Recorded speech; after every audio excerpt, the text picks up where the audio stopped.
की। अगर किसी का शौहर बेनमाजी है, खूब खिलाता है, खूब पिलाता है, हर चीज़ का ख्याल रखता है अपनी बीवी का, लेकिन शौहर बेनमाजी है, बीवी कह कह के थक गई नमाज पढ़ो, लेकिन शौहर नमाज नहीं पढ़ता, ऐसी सूरत में भी उसकी बीवी खुला ले सकती है, क्योंकि बेनमाजी शौहर के साथ नमाज पढ़ने वाली औरत का रहना जायज़ नहीं है। बहुत खुल के मैंने कह दिया है, नमाज पढ़ने वाली औरत, पंच वक्ता नमाजी औरत का बेनमाजी आदमी के साथ रहना जायज़ नहीं है। उसको चाहिए कि वो समझाए, समझाने पर भी ना माने तो कुछ दिनों के लिए अपने शौहर को छोड़ दे, इस पर भी ना माने तो उससे तलाक का मुतालबा करे, तलाक न दे तब वो 4, 10, 5, 10 आदमियों को बिठाकर खुला ले सकती है।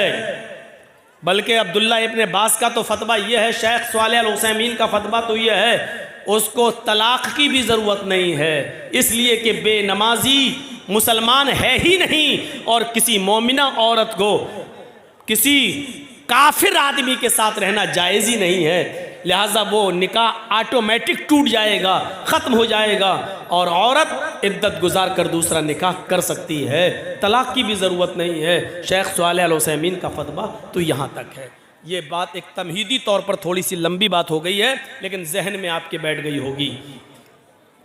बेनमाजियों को बड़ा बुरा लगता है कि मौलाना साहब ऐसा बोल रहे हैं, आपका हम घर जाएंगे तो हमारी औरतें कल से दबाव न डालने लगे। डालना चाहिए, औरतों को डालना चाहिए।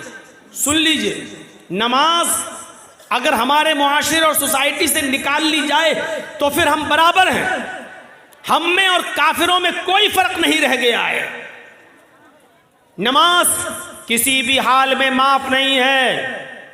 बराबर सुनते होंगे, अगर आपको मोब लिंचिंग करते वक्त 10 आदमी पकड़ लें, 20 आदमी पकड़ लें, आपको पकड़ के बांध दें, आपको किसी खंबे से, किसी कुर्सी से बांध दें, और ऐसे मौके पर अजान की आवाज़ आ रही है, अल्लाहु अकबर, अल्लाहु अकबर, आप दुश्मनों के बीच में घिरे हुए हैं, 40-50 आदमी आपको घेरे हुए हैं, अजान की आवाज़ आ रही है, आपको ऐसी कंडीशन में भी नमाज पढ़ना पड़ेगी।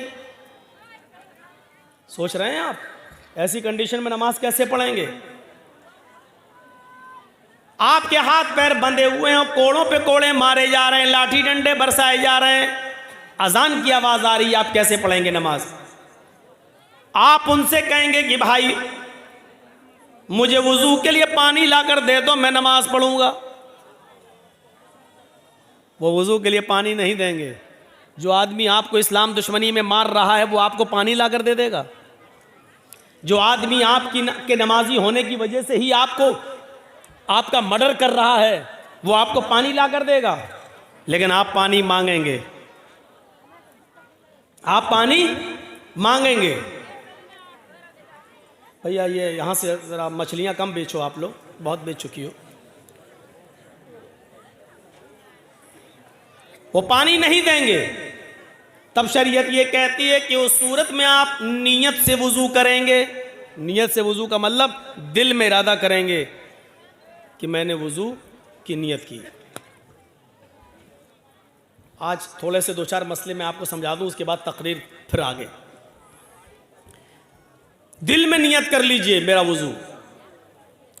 अब आप वहीं पर देखें किबला कहाँ है। अगर किबले की तरफ आपका चेहरा है तो ठीक, और नहीं है तो जिस तरफ भी आपका चेहरा है उसी तरफ आप नियत कर लीजिए कि अगर मेरा चेहरा किबले की तरफ होता तो मैं किबले की तरफ रुक करके नमाज पढ़ता, लेकिन मेरा चेहरा किबले की तरफ नहीं है। बहरहाल अल्लाह तो हर तरफ है, हर तरफ, हर जगह नहीं, तरफ जगह में फ़र्क है। हम अल्लाह को हर जगह नहीं मानते हैं और मानना भी नहीं चाहिए, ये कुफ्र है। अल्लाह हर जगह नहीं है, अल्लाह का इल्म हर जगह है। अल्लाह अपने वजूद के एतबार से हर जगह नहीं है, अल्लाह अपने इल्म के एतबार से हर जगह है। लेकिन जवाब क्या, अल्लाह कहाँ है? सुम्मा इस्तवा अलल अर्श, अल्लाह अर्श पर है। अल्लाह स्टेज पे नहीं है, अल्लाह आपके घर में नहीं है। लोग बहुत सारे अल्लाह तो हर जगह है, अल्लाह तो हर जगह है। नालियों के अंदर भी अल्लाह है, तुम्हारे बाथरूम में भी अल्लाह है? नहीं, अल्लाह अर्श पर है, लेकिन उसका इल्म हर जगह है। वो नालियों में नहीं है, लेकिन नालियों में कितने कीड़े हैं वो जानता है। समंदर में अल्लाह नहीं है, लेकिन समंदर में कितनी मछलियां हैं ये अल्लाह को मालूम है, और कितनी मछलियों के पेट में अंडा है ये अल्लाह जानता है। अल्लाह इस दरख्त के ऊपर, पेड़ के ऊपर नहीं है, लेकिन इस पेड़ पर कितने पत्ते हैं ये अल्लाह जानता है। अल्लाह माँ के पेट के अंदर नहीं है, लेकिन माँ के पेट के अंदर लड़का है या लड़की अल्लाह जानता है। तो अल्लाह का इल्म हर जगह है, अल्लाह हर जगह नहीं है। यह अकीदा याद रखिएगा। गांधी जी के 3 बंदरों, उतरो, चलो जाओ, या सामने बैठ के बताइए, पता लगाओ तो ये दिन में पैदा हुए थे कि रात में पैदा हुए?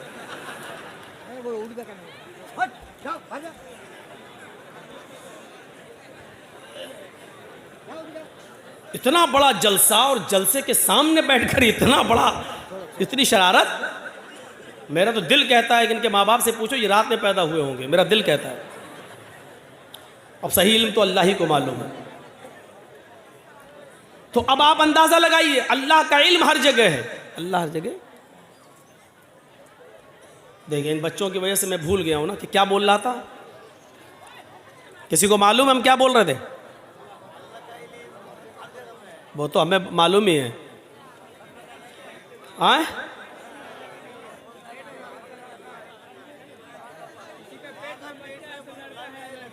ये तो हम कहां से हम आगे निकले थे ये बताइए।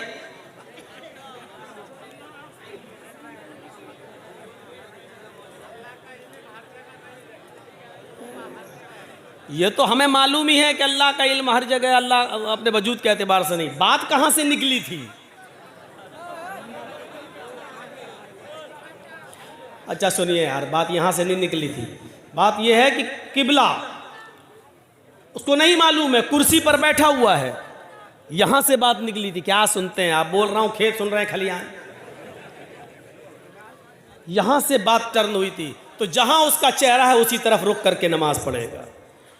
वुजू नहीं बनाया है, नियत से वुजू, नियत कर ली कि यही मेरे लिए किबला है। चलिए, अब अल्लाहु अकबर नहीं कह पा रहा, हाथ नहीं बांध पा रहा है, तो अब इशारे से कहेगा अल्लाहु अकबर, सुब्हानक अल्लाहुम्मा व बिहम्दिका व तबारक अस्मुका व तआला जद्दुका व ला इलाहा गैरुक औज़ु बिल्लाहि मिनश शैतानिर रजीम बिस्मिल्लाहिर रहमानिर रहीम अल्हम्दुलिल्लाहि रब्बिल आलमीन अर्रहमानिर रहीम मालिकि यौमिद्दीन। इस वक्त पढ़ेगा, रुकू नहीं कर पाएगा, अल्लाहु अकबर कहेगा, सुभान रब्बियल अज़ीम, सुभान रब्बियल अज़ीम, सुभान रब्बियल अज़ीम, समी अल्लाहु लिमन हमिदा रब्बना व लकल हम्द हम्दन कसीरन तय्यबन मुबारकन फी, अल्लाहु अकबर, सुभान रब्बियल अला। वो नहीं कर पा रहा सजदा, लेकिन मुंह चलाकर पढ़ेगा। लेकिन पढ़ना इस हाल में भी है। अब आप अंदाजा लगा सकते हैं, 50 आदमी घेरे हैं, मार रहे हैं, लाठी डंडे, और अजान का वक्त है। आपको नमाज इस वक्त भी पढ़ना पड़ेगी। अब आइडिया लगाइए कि हम कितने % मुसलमान हैं। वुजू नहीं बनाने दिया जा रहा है, लेकिन दिल से नियत कर लीजिए वुजू की, लेकिन नमाज फिर भी पढ़ना है। मार पे मार पड़ रही है, इस मौके पर भी आपको नमाज पढ़ना है। जब नमाज इस कंडीशन में माफ नहीं है, तो मेरे प्यारे साथियों, मौलाना जर्जीस की तक़रीर सुनकर 12 बजे और 1 बजे अपने बिस्तर पर जाकर फजर की नमाज में इसलिए नहीं उठ पाना कि रात में जलसे में हम देर से आए थे, इसलिए फजर में हमारी आंख नहीं खुली। उन लोगों के लिए फजर में सोते रहना कैसे जायज़ हो जाएगा? मौलवी जर्जीस का जलसा आपके ऊपर फजर की नमाज में सोते रहने की इजाज़त आपको कैसे दे सकता है? सोचिए। जिनको होटल खोलना होती है वो फजर की नमाज से पहले होटल खोल लेते हैं, क्योंकि नमाज पढ़ने वाले बहुत से लोग बीड़ी की तरह नशेबाज होते हैं, उनको नमाज पढ़ते ही चाय चाहिए। अगर आपको अपनी जिम्मेदारी का एहसास हो जाए आपको अपनी जिम्मेदारी का एहसास हो जाए तो यकीन मानिए कि आप सो नहीं सकते। आप अपने वक्त पर उठेंगे, आप अपने वक्त पर जागेंगे, लेकिन उसी में आपको दिल हमें हर वक्त लगाए रहना पड़ेगा। नमाज करना, हर वक्त नमाज में। जरा गौर कीजिए, एक आदमी भूखा था और उसी से किसी ने सवाल कर लिया कि 2 + 2 कितना होता है, 2 कितना होता है। उसने कह दिया 4 रोटी। यहां तो रोटी के बारे में पूछा नहीं गया, वो 4 माइक भी तो कह सकता था, वो 4 आदमी भी तो कह सकता था, वो 4 पेन 4 कॉपी कुछ भी कह सकता था, लेकिन चूंकि वो भूखा था, उसके दिमाग में रोटी और खाना ही उसके दिमाग पे चढ़ा हुआ था। उससे तो सिर्फ ये पूछा गया कि 2 कितना होता है, उसने कह दिया 4 रोटी। क्यों? क्योंकि उसके जहन में खाना चढ़ा हुआ था, उसकी जबान से रोटी निकल गया, 4 रोटी। मेरे भाइयों, ये रोटी का लफ्ज निकलना ये बता रहा है कि आदमी कितना भूखा है। अगर आपके ऊपर नमाज सवार हो जाए, आपके जहनों पर नमाज सवार हो जाए और आप उठे बैठे लेटे सोए जागे खाए पिए, वक्त दुकान जाएं, कारोबार करें, फैक्ट्री जाएं, ऑफिस जाएं, दुकान जाएं, लेकिन नमाज आपके जहन पर चढ़ी रहे तो यकीन जानिए आपको हर वक्त नमाज का ख्याल लगा रहेगा। रात में कई मरतबा आप उठेंगे तो अपनी घड़ी देखेंगे, मोबाइल में टाइम देखेंगे कि फजर का वक्त हुआ या नहीं हुआ है। आप अगर अपनी जिम्मेदारी संभालेंगे और समझेंगे तो। एक फकीर ने देखा कि हमारे मुल्क का बादशाह हुकूमत भी बड़ी अच्छी चलाता है और इसके बावजूद उसकी एक भी नमाज तर्क नहीं होती है और वो दीनी काम भी बहुत अच्छा करता है। उस बादशाह को फकीर उस बादशाह के पास गया और कहने लगा, बादशाह सलामत, आपकी अदालत में, आपके दरबार में शेर और बकरी एक ही जगह पानी कैसे पी लेती है, जबकि शेर बकरी को देखकर उस पर झपटता है। यानी बकरी रहेगी जहां शेर रहेगा वहां बकरी नहीं रह सकती है। लेकिन हम देखते हैं बादशाह ने कहा कि हम कुछ समझे नहीं तुम्हारी बात, आए फकीर मुझे समझाओ क्या बात है। फकीर ने बताया कि बादशाहों को नमाज और रोज़े की फुर्सत कहाँ है, वो तो लोगों की शिकायतें और फरियादें सुनते हैं, वो तो बिजी रहते हैं, उनको इतना टाइम कहाँ रहता है कि वो नमाज पढ़ सकें, रोज़ा रख सकें। लेकिन आप वक्त पर नमाज भी पढ़ लेते हैं, लोगों की शिकायत भी सुनते हैं, हुकूमत भी और हुक्मरानी भी अच्छी तरीके से चलाते हैं और कर लेते हैं। अच्छा ये देखना चाहते हो मैं ये कैसे कर लेता हूँ? कहा कि सुनो, इस फकीर के हाथ में पानी का एक प्याला पकड़ाओ। तो पानी का प्याला पकड़ा दिया, फकीर ने पानी का प्याला पकड़ लिया, कहा जाओ मेरे इस पानी का प्याला लेकर मेरे शहर का एक चक्कर लगा कर आओ। उसने कहा इसमें कौन सी बड़ी बात है, मैं कटोरा लेके वैसे भी भीख मांगता फिरता हूं, चक्कर लगा लेता हूं पानी का प्याला लेकर। उसने कहा ऐसे नहीं, अपने 2 जल्लादों से कहा कि तलवार मियान से निकालो।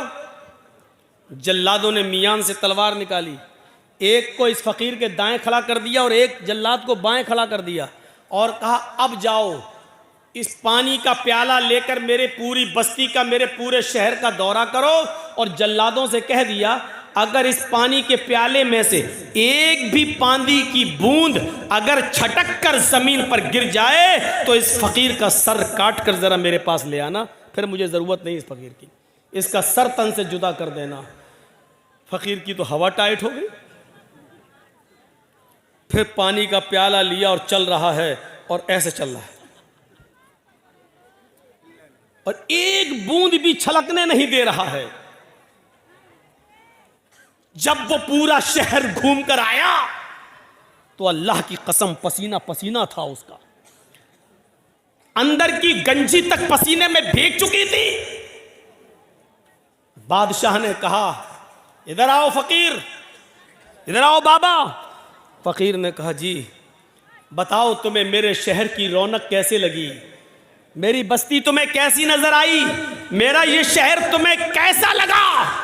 फकीर ने कहा तेरा सत्यानाश हो, तेरे इन दोनों जल्लादों की तलवार ने बस्ती देखने की मोहलत ही हमें कहां दी? मेरी नजर तो प्याले पर थी, अगर पानी का एक बूंद भी छटक जाता तो मेरी तो गर्दन उड़ जाती। बादशाह सलामत, आप ये कैसे पूछ रहे हो कि शहर कैसा लगा? मैंने शहर देखा ही कब है?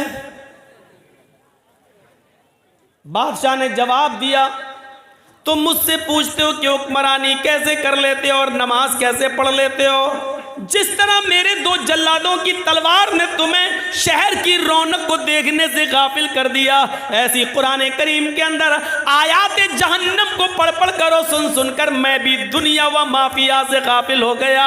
मुझे अल्लाह की लौ लगी रहती है, मुझे अपनी रियाया और आवाम की हिफाजत की फिक्र होती है, वो भी कुरान की रोशनी में। और जैसी अजान का वक्त होता है मैं नमाज के लिए चला जाता हूँ। अल्लाह के अज़ाब की वजह से मुझे इस बात का एहसास ही कहा रहा कि मैं हुक्मरां हूँ, मैं हाकिम हूँ, मैं बादशाह हूँ। सुनो, जब अल्लाह का डर पैदा हो जाए तो फिर आदमी सब कुछ कर लेता है। जैसे जल्लादों के डर ने तुम्हें शहर नहीं देखने दिया है, तुम्हारी हालत भी कपकपाने लगी है, थर्राने लगी है, ऐसे अल्लाह के अज़ाब के डर से मैं भी कपकपाता हूँ, मैं भी थर्राता हूँ। इसलिए मैं अल्लाह की मखलूक के दरमियान बेइंसाफ़ी नहीं होने देता हूँ और वक्त पर नमाज की पाबंदी करता हूँ, अल्लाह के हुकूक भी अदा करता हूँ और रियाया के हुकूक भी अदा करता हूँ। जब हमें एहसास हो जाए कि एक दिन हमें कब्र में जाना है तो कोई आदमी, मेरे भाइयों, नमाज छोड़ सकता है? अगर ये सब जानते हैं कि कब्र में जाना है,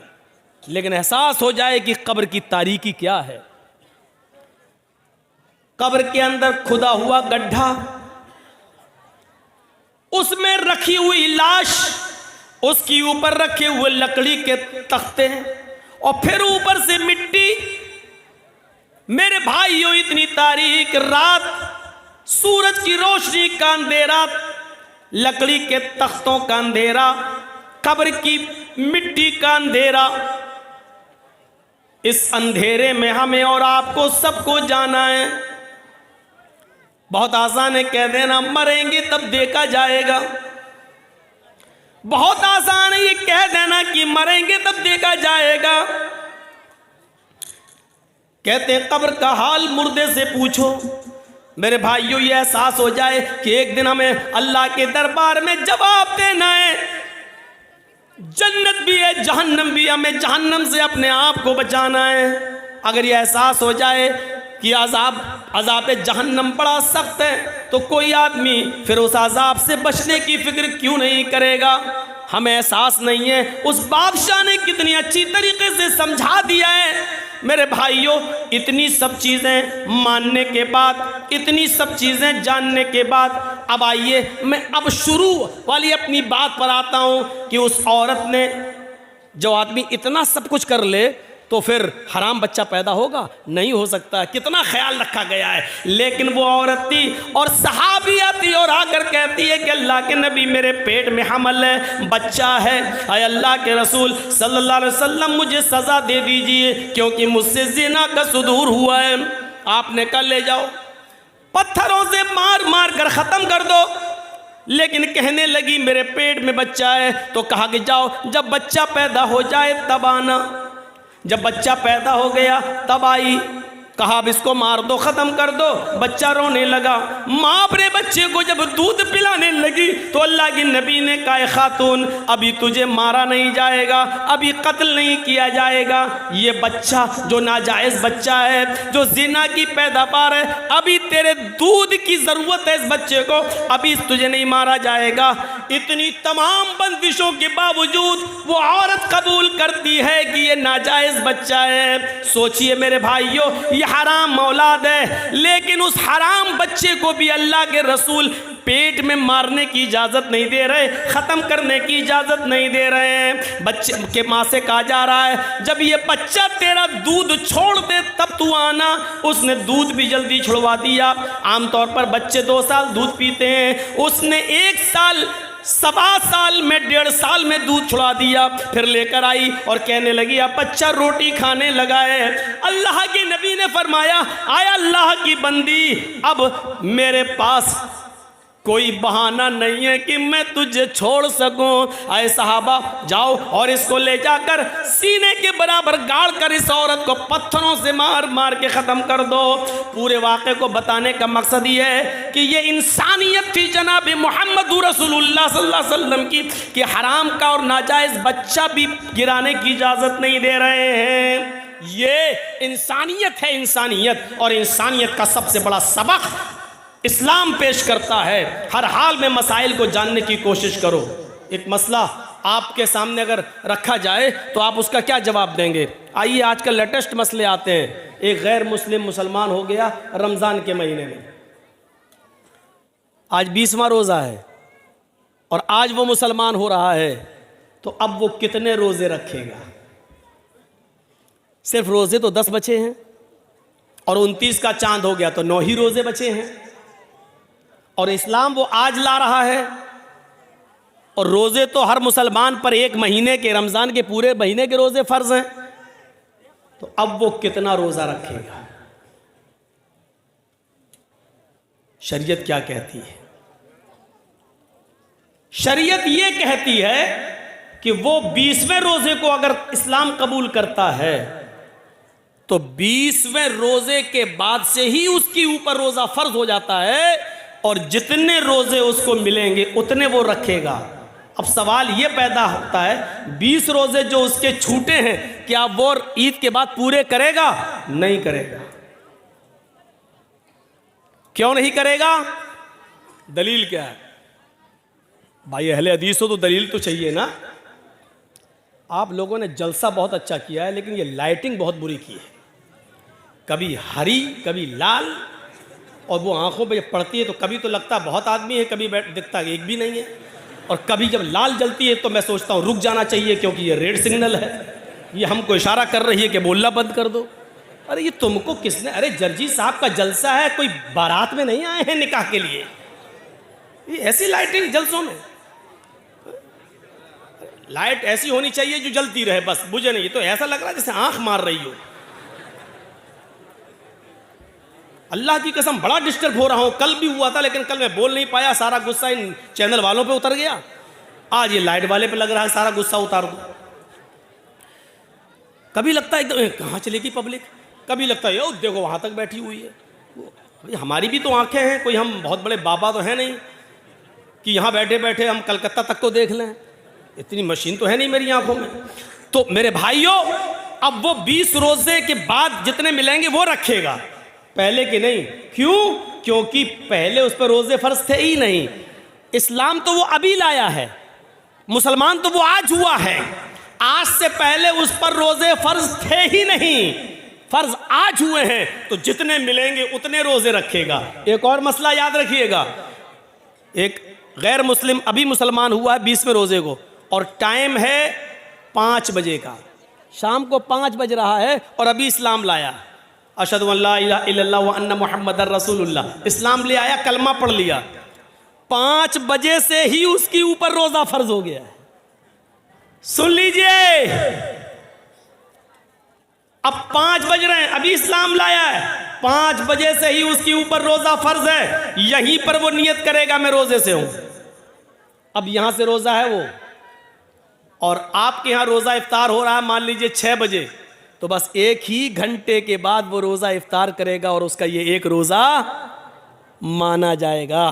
5 बजे अगर इस्लाम लाया है तो 5 बजे से ही उसके ऊपर रोजा फर्ज हो गया है, और जब इफ्तार का वक्त होता तब वो इफ्तार कर लेगा, उसका ये एक रोजा माना जाएगा। अब सवाल ये होता है कि वो 5 बजे तक तो खूब खाता पीता रहा, तो खूब खाता पीता रहा, उस वक्त वो काफिर था, उसके ऊपर खाना पीना जायज था। 5 बजे से पहले वो मुसलमान था ही नहीं, इसलिए रोजा नहीं था। 5 बजे इस्लाम लाता है, 5 बजे मुसलमान होता है, इसलिए रोजे के अहकाम 5 बजे से ही उसके ऊपर लागू होंगे। 5 बजे बजे से पहले उसको जो खिलाया पिलाया गया ये अल्लाह की रहमत और मेहरबानी में शामिल कर लिया जाएगा। मेरे प्यारे साथियों, इन मसाइल को जानने की ज़रूरत है। ये तो बहुत हो चुका है मौलाना साहब, नमाज के बाद दुआ मांगनी चाहिए कि नहीं, ये पक चुका हूं सुन सुनकर। हम भी पक चुके हैं बता बता कर। चले जाइए मौजमपुर के साइड में, अभी तक नहीं माना जा रहा है। धड़ल्ले से मस्जिद में नमाज पढ़ी जा रही है। 20 साल पहले मैंने कहा था जिस मस्जिद के अंदर कब्र होगी उस मस्जिद के अंदर नमाज नहीं होगी, नहीं माना जाता। दलील क्या दी जाती है? मदीने में अल्लाह के रसूल की भी तो कब्र है, उसको भी तो दीवारों से घेर दिया गया है। अल्लाह के रसूल की कब्र को आम लोगों की कब्र के बराबर खड़ा नहीं किया जा सकता है, क्योंकि नबियों के बारे में नबी का फरमान यह है कि पैगंबरों की और नबियों के जिस्मों को कब्र की मिट्टी नहीं खाती। लेकिन हमारे और आपके जिस्मों के बारे में नहीं है कि कब्र की मिट्टी नहीं खाती। नबियों के बारे में अल्लाह के रसूल का ये फरमान है कि नबियों को वहीं दफन किया जाता है जहां उनका इंतकाल होता है, जहां उनकी रूह निकलती है वहीं पर उनको दफन किया जाता है। नबियों के लिए मसाइल अलग हैं और अवाम के लिए मसाइल अलग हैं, लिहाजा नबी की कब्र को हम आज की कब्र पर महमूल नहीं कर सकते हैं। अल्लाह के रसूल का ही ये फरमान है कि नबियों को वहीं दफन किया जाता है जहां उनकी रूह निकले, यानी मुझे भी वहीं दफन करना जहां मेरा इंतकाल हो। नबी अकरम ने ये फरमा कर साफ कर दिया कि मेरी कब्र वहीं होगी जहां मेरा इंतकाल होगा। नबियों की कब्र को खोद कर नहीं निकाला जा सकता है, लेकिन किसी इंसान को गाड़ दिया जाए, किसी इंसान को दफन कर दिया जाए और पता चले कि यहाँ तो मस्जिद थी, मस्जिद में एक आदमी को दफन कर दिया गया, अगर 10 साल बाद 20 साल बाद भी पता चले तो फिर उस कब्र को खोदा जाएगा। अगर उसमें से कुछ हड्डियाँ मिलती हैं तो उनको निकाला जाएगा और उनको मुसलमानों के कब्रस्तान में मुंतकिल कर दिया जाएगा और कब्र को ज़मीन के लेवल पर करके उस पर नमाज पढ़ी जाएगी। अगर 10, 15, 20 साल के बाद अगर उसमें हड्डियां भी ना मिलें, जब कब्र को खोदा जाए तो उसमें हड्डियां भी ना मिलें, क्योंकि जिस्म इंसान का मिट्टी से बना हुआ और जिस्म को मिट्टी बन जाना है। अब अगर हड्डियां नहीं मिलती हैं तो उस कब्र से 1-2 तसला, 1-2 बड़ा बर्तन भरकर मिट्टी निकाली जाएगी और उसको मुसलमानों के कब्रस्तान में मुंतकिल कर दी जाएगी और इस कब्र को ज़मीन के बराबर करके उस पर नमाज पढ़ी जाएगी। लेकिन मसला है वो अपनी जगह पर कायम रहेगा। आप उसकी चाहे कितनी दीवारें खड़ी कर दें, चारों तरफ से उसको कितना भी घेर दें, लेकिन जिस कब्र मस्जिद के अंदर कब्र है उस मस्जिद के अंदर नमाज नहीं होगी, नहीं होगी, नहीं होगी। ये उसी नबी का फरमान है जिस नबी का फरमान ये है कि नबियों को वहीं दफन किया जाता है जिस जगह नबियों का इंतकाल होता है। उसी नबी का ये भी फरमान है कि अपने घरों को कब्रस्तान मत बनाओ। ये भी कहा उसी नबी ने, लानतुल्लाहि अलल यहूदी वन नसारा इत्तखज़ू कुबूर अंबियाहिमुल मसाजिद। अल्लाह की लानत हो यहूद व नसारा पर जिन्होंने अपने अपने नबियों की कब्रों को मस्जिद बना लिया है। मेरे भाइयों, कब्रों को मस्जिद नहीं बनाया जा सकता है, मस्जिद में कब्र नहीं बनाई जा सकती है। लिहाजा इस हदीस को अपनी जगह पर, ये मसले पुराने हो चुके हैं, अब लेटेस्ट मसाइल की तरफ आइए, नए नए मसाइल की तरफ आइए। वक्त की ज़रूरत है नए मसाइल की तरफ आना। तो ये मसले तो बहुत पुराने हो चुके हैं, तो हमें इन मसलों को जानने की ज़रूरत है। जहाँ इस्लाम ने एहतराम इंसानियत बताई है वहीं इस्लाम के अंदर एहतराम मुस्लिम भी बताया गया है। अच्छा, अब ये अंदाज़ा लगाओ, जब अल्लाह ये कह रहा है कि पड़ोसी के बच्चों को प्यार और मोहब्बत की नज़र से देखो, तो इसका मतलब क्या हुआ? अपने बच्चों से कितना प्यार करो। ये आप अंदाज़ा लगा सकते हैं ना। जो इस्लाम दूसरों के बच्चों से मोहब्बत करने का हुक्म दे रहा हो तो उससे अंदाज़ा लगाओ कि फिर अपने बच्चों से कितनी मोहब्बत होनी चाहिए। जो इस्लाम पूरी इंसानियत के साथ अच्छा सलूक करने का हुक्म दे रहा हो तो फिर मुसलमानों के साथ अच्छा सलूक करने का उसमें कितना हुक्म होगा। या अय्युहल्लज़ीना आमनुत्तक़ुल्लाह हक़्क़ तुक़ातिह वला तमूतुन्ना इल्ला व अंतुम मुस्लिमून वअतसिमू बिहब्लिल्लाहि जमीअन वला तफ़र्रक़ू। इसके बाद वज़कुरू निअमतल्लाहि अलैकुम इज़ कुंतुम अअदाअन फ़अल्लफ़ बैन क़ुलूबिकुम फ़अस्बहतुम बिनिअमतिही इख़वाना। याद करो, आए मुसलमानों, याद करो उस दिन को, उस दौर को याद करो। वज़कुरू निअमतल्लाहि अलैकुम इज़ कुंतुम अअदाअन, कि तुम आपस में एक दूसरे के दुश्मन थे। फ़अल्लफ़ बैन क़ुलूबिकुम, अल्लाह ने तुम्हारे दिलों में उल्फत डाल दी। फ़अस्बहतुम बिनिअमती इख़वाना, तो तुम अल्लाह की इस नेमत से, इस्लाम की नेमत से, कुरान की नेमत से, नबी की नेमत से तुम आपस में भाई भाई हो गए। अल्लाह ने हमें उस दौर को याद दिलाया जब हम आपस में एक दूसरे के दुश्मन थे। एक एक रोटी और एक एक बोटी के पीछे हम एक दूसरे का कत्ल कर दिया करते थे। एक गांव के एक आदमी की बकरी दूसरे के गांव के खेत में, एक आदमी के खेत में चली गई। इतनी सी बात को लेकर झगड़ा शुरू होता है दोनों कबीलों और दोनों खानदानों के बीच में। जानते हो ये लड़ाई कितने दिन तक चली? ये लड़ाई 27 साल तक चली। ये लड़ाई 27 साल तक, और 27 साल के बाद जब ये लड़ाई बंद होती है तो दोनों तरफ से मरने वालों की तादाद गिनी जाती है, तो मरने वालों की तादाद थी 40,000। एक बकरी की वजह से, वो भी सिर्फ थोड़ी सी घास खा ली थी, इतनी सी बात पर दोनों कबीलों में लड़ाई चलती है। तो कितने साल तक चली? 27 साल।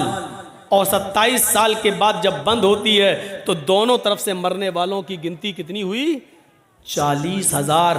अंदाज़ा लगाओ कितने ख़तरनाक लोग थे, कितनी डेंजर कौम थी। हम लोग तो मौज़मपुर लखीपुर को रोते हैं कि इधर जान की कोई कीमत ही नहीं है, कब मार दो और कब नदी में बहा दो। कितनी डेंजर कौम थी। लेकिन ये डेंजर कौम भी जानते हो कितनी हमदर्द बन गई इस कुरान की नेमत से कि एक ग़ज़वे में, गालिबन ग़ज़वे ज़ातिर रिक़ा के मौके पर सहाबा जंग लड़ते लड़ते जख्मी हो जाते हैं। कोई इस झाड़ी के नीचे, कोई उस झाड़ी के पास, कोई उस पहाड़ी के पास।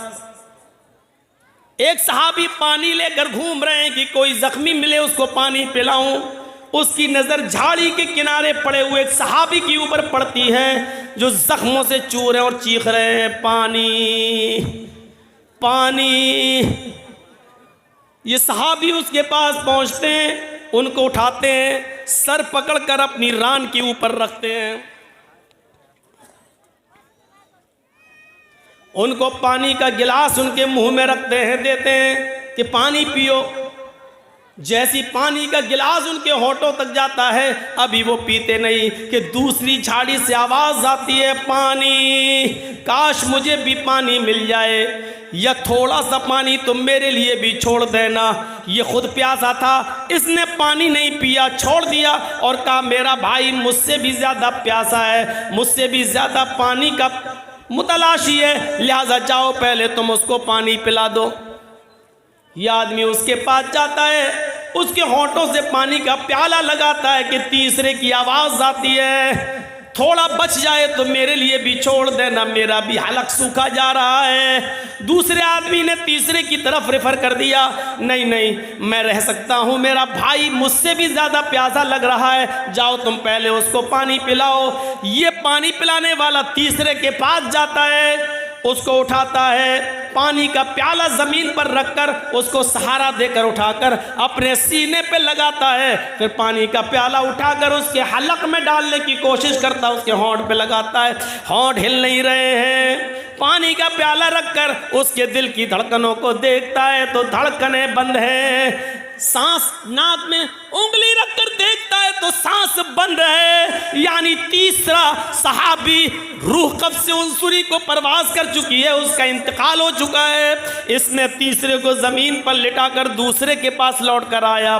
चलो ये तीन ही थे, अब दूसरे को ही पिला दें। जब दूसरे के पास जाता है तो क्या देखता है, वो भी मुस्कुराते हुए चेहरे के साथ लेटा हुआ है और उसकी भी सांसें बंद हो चुकी हैं। वो जल्दी से भागा कि पहले के पास चलूं। क्या देखता है कि पहला भी जहां आफरी के सुपुर्द कर चुका है, पहला भी अल्लाह को प्यारा हो चुका है। इस सहाबी की भी जान जा चुकी है। जो कौम 27 साल तक लड़ती हो, जो कौम 40,000 लोगों के मरने के बाद भी जिनकी तलवारें खून की प्यासी रहती हो, ऐसी डेंजर कौम को अल्लाह के नबी ने कैसा बनाया कि एक सहाबी दूसरे के लिए अपनी जान देने लगे, एक सहाबी दूसरे के लिए अपनी जान न्यौछावर करने लगे। एक सहाबी ने इसलिए पानी नहीं पिया कि मेरा भाई मुझसे ज़्यादा प्यासा है, और दूसरे ने इसलिए नहीं पिया कि तीसरा मुझसे भी ज़्यादा प्यासा है। जरा आप अंदाजा लगा सकते हैं ये कौन सा जज्बा था। एक आदमी दूसरे के लिए अपनी जान दे रहा है। इसी को कुरान कहता है, वज़कुरू निअमतल्लाहि अलैकुम इज़ कुंतुम आदान फ़अल्लफ़ बैन क़ुलूबिकुम फ़अस्बहतुम बिनिअमती इख़वाना। आए लड़ने वालों, झगड़ने वालों, उस दौर को याद करो, उस जमाने को याद करो जब तुम आपस में एक दूसरे से लड़ते थे, जब आपस में तुम एक दूसरे की गर्दनें उड़ाया करते थे, तुम आपस में एक दूसरे के हरीफ थे, एक दूसरे के दुश्मन थे। फ़अल्लफ़ बैन क़ुलूबिकुम, अल्लाह ने तुम्हारे दिलों में उल्फत डाल दी। ये होता है मुसलमान, एक मुसलमान दूसरे मुसलमान के लिए। अपने लिए तो सभी जीते हैं, दूसरों के लिए जीना असल जीना।